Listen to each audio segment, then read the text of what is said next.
Today, we're really getting into something almost everyone faces, that incredibly stressful but totally crucial first day at a new job. High stakes. Totally. And we've got this fantastic source material. It's like a minute-by-minute look at Anna's first hours. She's starting as a content assistant at Brightwave Marketing.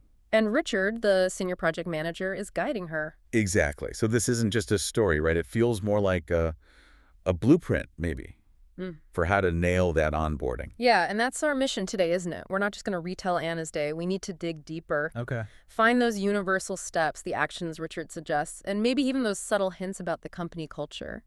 The things that actually turn feeling nervous into feeling like you belong. Right. How do you make that positive first impression stick? What really works? That's what we're after. Okay, let's dive right in then. Attitude first. Anna arrives. She's nervous, naturally, but she's early. She actually says, I didn't want to be late on my first day. A classic move. And Richard immediately confirms it, right? He says being early is always a good impression.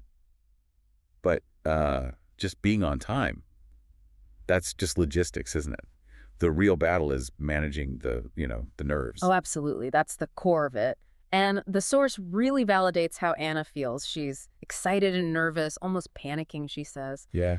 And Richard's response is key. He just says, that's totally normal. Everyone feels that way on their first day. That's huge. It is. It's not just him being nice. It's like giving permission. It tells you, the new person, look, you don't have to pretend to be super confident right now. Just be prepared, be open. That's the real takeaway. Okay, so setting the emotional stage is step one. Let's talk about the actual environment then, because the office itself seems like part of their strategy. Richard gives her the tour. It's described as open, lots of natural light.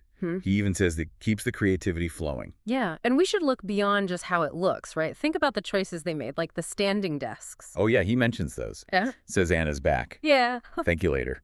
It's a small detail, sure, but it signals something. It suggests they're investing in things like, well, comfort and health. It's a perk, but not just cash. It says something about valuing employees long-term, something for you to clock when you're checking out a new place. Good point. Then he takes her to what he calls the most important spot in the office. The coffee corner? The coffee corner. And the options. Espresso, cappuccino, green tea. It feels like more than just fuel. Definitely. It's like they've deliberately set up a place for those informal moments. You bump into people, you chat.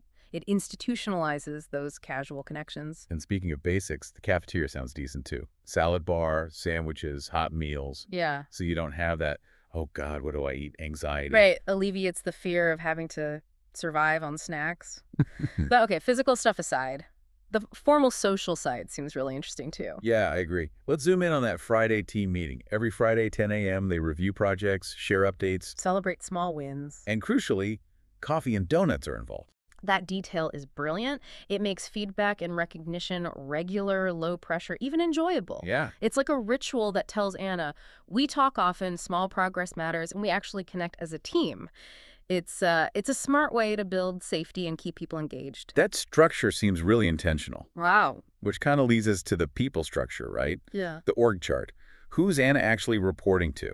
And where does Richard fit in all this? Okay, so Anna's direct boss is Lisa, the content director. Richard describes her as super friendly, but very organized. Interesting combo.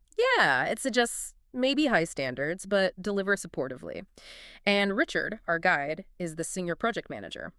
Lisa apparently called him the project master. Okay, so he's the process guy. Yeah. And the source also mentions his own story there, right? He started lower down. Yes, exactly. Started as a marketing associate almost 5 years ago and slowly worked his way up. That feels important. Yeah. More than just, hey, promotions happen here. Totally. It does two things strategically. First, it shows Anna right away that there's a path for growth. It's not a dead-end job.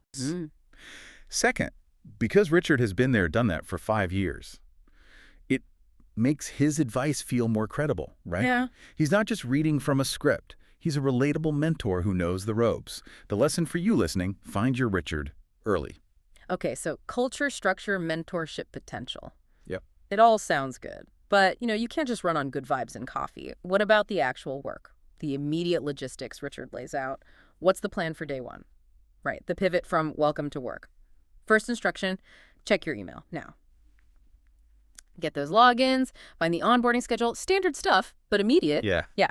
And that schedule has the usual 10 a.m. session, company culture, benefits, safety protocols. But the advice he gives for that session is interesting. What does he say? Just relax, listen, and take notes.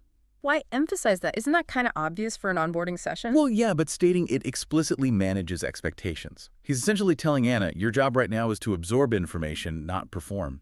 It takes the pressure off. Ah, okay. So you don't feel like you need to ask brilliant questions or contribute amazing insights in hour 2? Exactly. If you're starting out, think of that first week almost like paid study time.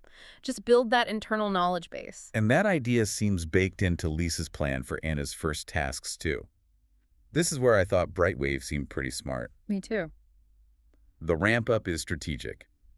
Her first week's tasks are deliberately smaller scale. A few social media posts and a blog draft. Before she gets near the big stuff, the campaign content. Why is that so important? Lots of places just throw you in the deep end. Because it's the opposite of that sink or swim approach. By giving her lower stakes work first, like social posts, they let her learn their systems. Like the tools, the style guide. Exactly, the approval process, who talks to whom. She learns all that without the massive stress of potentially messing up something really big and expensive. Okay, so it minimizes mistakes and maybe prevents that early burnout feeling. Precisely. Learn the ropes on the smaller stuff first. It's just smart onboarding. And that afternoon, one-on-one with Lisa, her actual boss, seems key too, getting aligned on goals right away. Yeah, clears up any confusion about priorities from the get-go. The path is clear.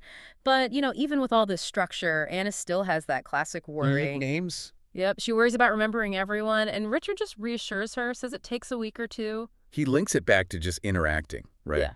Once you start meeting people, it gets easier. It's a nice human touch, connecting the formal process to just, well, being social.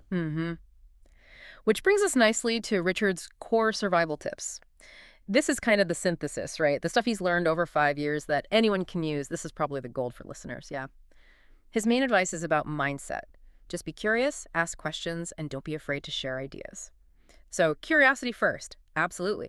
But wait, here's where it gets interesting. His #1 rule for week 1, listen more than you talk. Okay. But then he immediately says, don't be afraid to share ideas.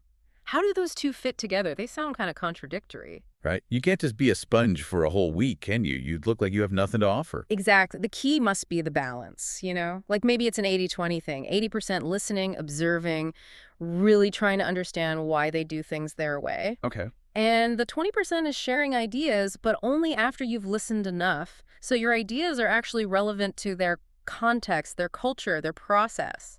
Ah, so not just any ideas, but informed ideas. Yeah. Based on what you've learned by listening. That's how I read it. And that observation piece is critical. He says, observe how things work, how people communicate, and take notes. Build your own internal map. It's more than just watching the tasks, isn't it? It's reading the room, the communication style. Totally. Like, who gets CC'd on emails? Do they use Slack for big strategy talks or just quick questions? How fast do people usually reply?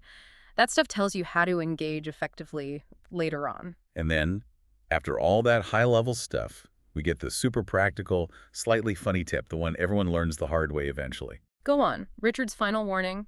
Always back up your work. Yes. We laugh, but seriously.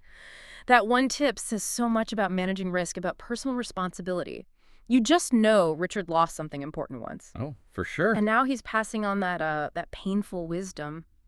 It's a quiet reminder that sometimes basic safety trumps fancy efficiency. Never skip the backup. I love that. It grounds all the abstract advice in something concrete you can actually do. And Richard circles back, reminds Anna and us, you don't have to know everything right away. Yeah. Anna even notes the day flew by because she was learning so much. And Richard says that's the sign of a good day. Time flies when you're learning. It's about pacing, taking it one step at a time. Yeah, looking back at her whole emotional arc, she goes from near panic to feeling like, okay, I can do this. And that shift wasn't just luck. It was kind of engineered by the environment Brightwave created. It's supportive, but not just accidentally supportive. It's through those strategic things. The scaled tasks, the clear structure, those Friday donuts. Exactly. The source calls her first day potentially like walking into a jungle. But by the end, thanks to Richard's guidance and that structure, she feels like she's finding her way, driven by, what was it?